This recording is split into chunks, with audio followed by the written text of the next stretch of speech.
Pa, ning abot na gid ang time ning una na gid ka sa amoa. Salamat pa sa imong pag-atiman namo sa una. Kaming managsuon, ikaw kanunay ka nga matuto ka namo. Bisan na mga time nga di ta magkasinabot sa una, pero ikaw jud gihapon ang nagmatuto nako isip amahan. Skin ikaw dili nako tinod nga amahan, pero ikaw ang nagpapil sa ako ana. Kaming tanan nga mga igsuon imong gipakita nga maayo ka nga pagkabana kay wala jud nimo gi binuangan si mama. Inani man gid ni ang kinabuhi nato diri sa kalibutan. Maabot man gid ang time nga sama ta sa dahon nga malaya ug moabot ang time nga matagak. Naguna lang jud ka sa amoa. Ug karon nga before ka nawad-an si magininhawa, imo gyud gisurrender ang tanan sa Ginoo pa. Salamat pa nga sin ikaw wala jud ka mga lagad sa Ginoo, pero imo gyud gisurrender niya ang tanan. Mingawon man minimo pa, pero nagpasalamat mi nga ikaw karon naa diha sa maayong kamot sa bakan sa Ginoo. Ug ko nga makat-on ka kung saon pag-worship si Lord, kay wala man jud ka nagtuon diri sa kalibutan. Lipay lang mi nga niabot ang time nga nindawat jud ka niya.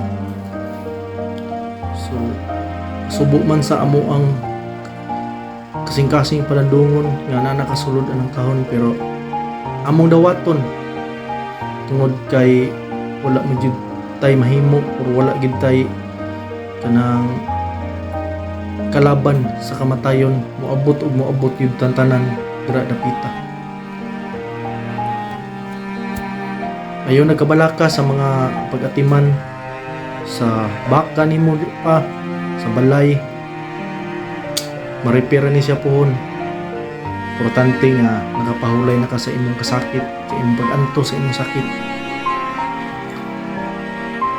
Mingawon man gyud ang imong mga pamilya hasta ang imong igsuon nimo. Pero abot ng panahon nga maukir jud ni tanan. Nga madawat na mo uban sa Ginoo nga ikaw ni taliwala na sa amoa. Padayon sa imong panaw pa. Padayon ug diha wala na kay kasakit, wala dili na ka mag-antos sa sakit sa imong hawak, dili na ka mag-antos sa kabugat sa imong lawas. Fully recovery na ka diha, naayo na ka tungod kay ang imong lawas nga kalibutan nun imo nang gibiyaan ug na nakahingpit nga lawas nga dili magsakit, dili madugta ug magkinabuhi nga hantod sa kanturan uban sa Ginoo pa. Kabala ka pa mga anak kung mga igsuon, ako ni silang pang tabangan pod nga mahimutang pod sila sa ilang kinabuhi ug ang imong mga apo silang ninin si Chichay do kaninin kaluha, tabangan namo sila nga mulampo silang pag-eskwela, i-guide namo ni sila nga mudako sila nga naa sa maayong panghuna, naa sa maayong pamatasan. Salamat sa tanan pa. Hanggang sa muli pa sa atong pagkita pohon. Daghang salamat sa tanan pa sa imong pagpangga bisan pa man natay mga misunderstanding sa una, pero gipapil gihapon nimo sa kuha.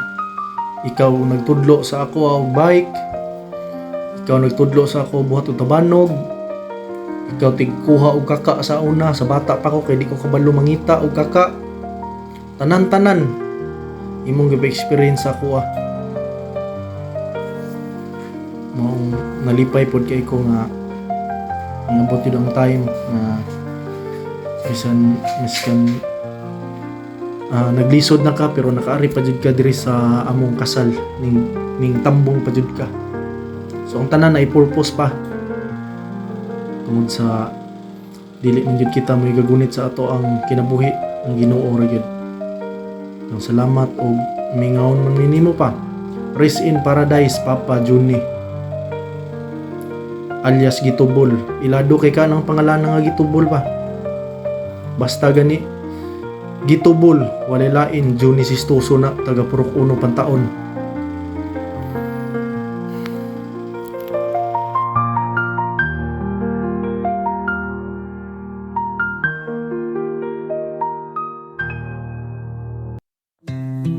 Goodbye, my love. It's time to say goodbye. Our journey together has come to an end. The memories we shared will always be in my heart. Goodbye, my love, until we meet again. The stars will shine and the moon will glow, and nothing will be the same. Goodbye, love. It's time.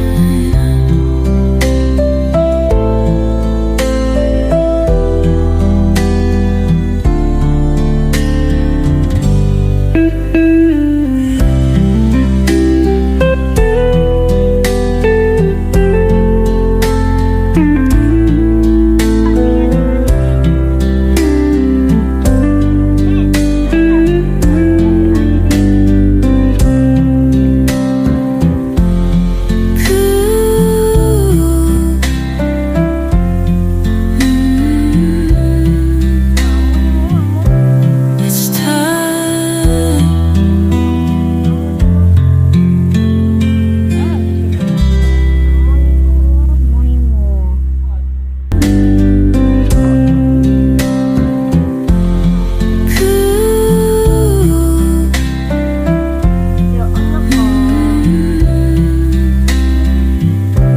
It's time.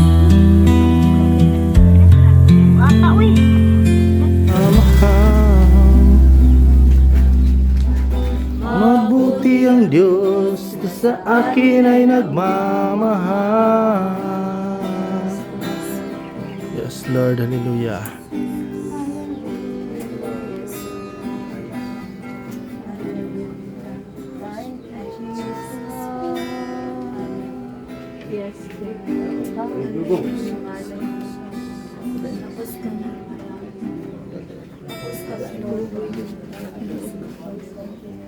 Salamat kay Ginoo sa pagkamaayo.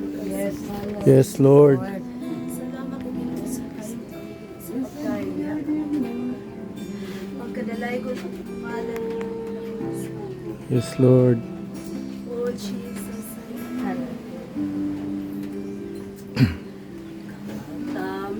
Tamis mo, Jesus, pagkahibol.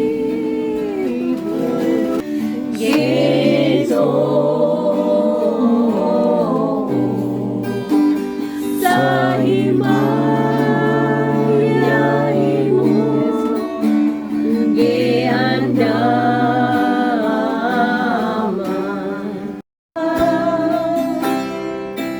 Kung mawala ka sa among kiran,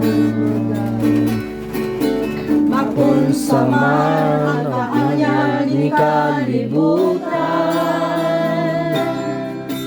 Kung ikaw Diyos, ikaw makauban, labaw sa tanang butan, Ginahanglan ka, dili ko'y mayroon. ang Presensya mo, labaw sa tanang butang, gitingog maka, di ikaw Ginoo.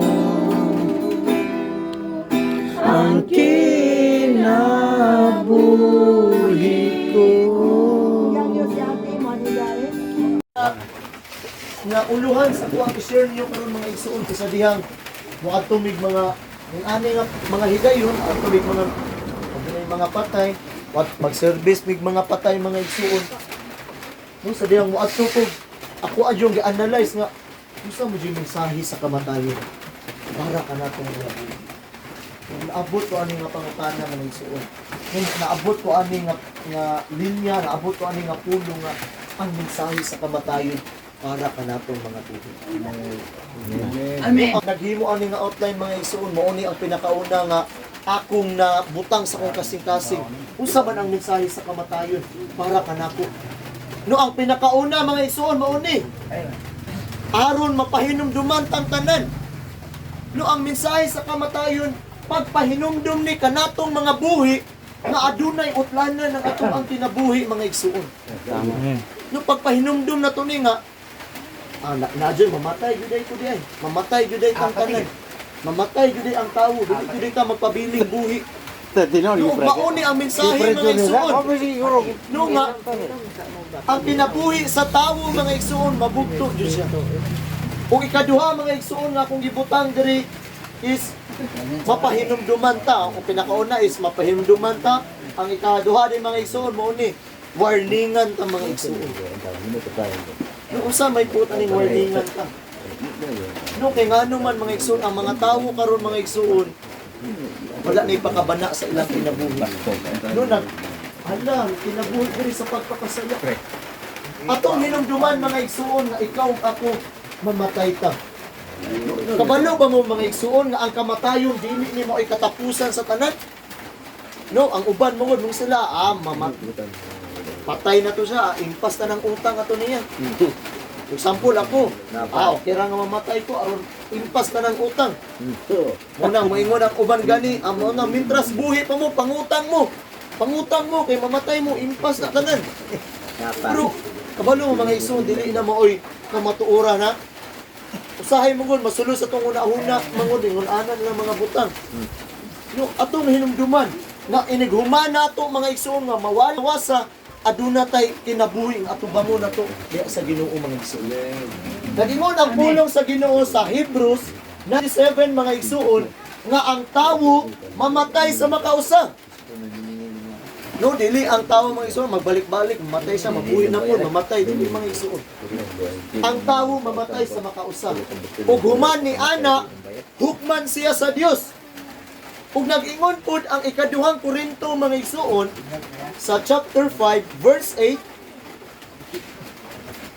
chapter 5 verse 10 kay kinahanglan moatubang kitang tanan kang Kristo aron iyang hukman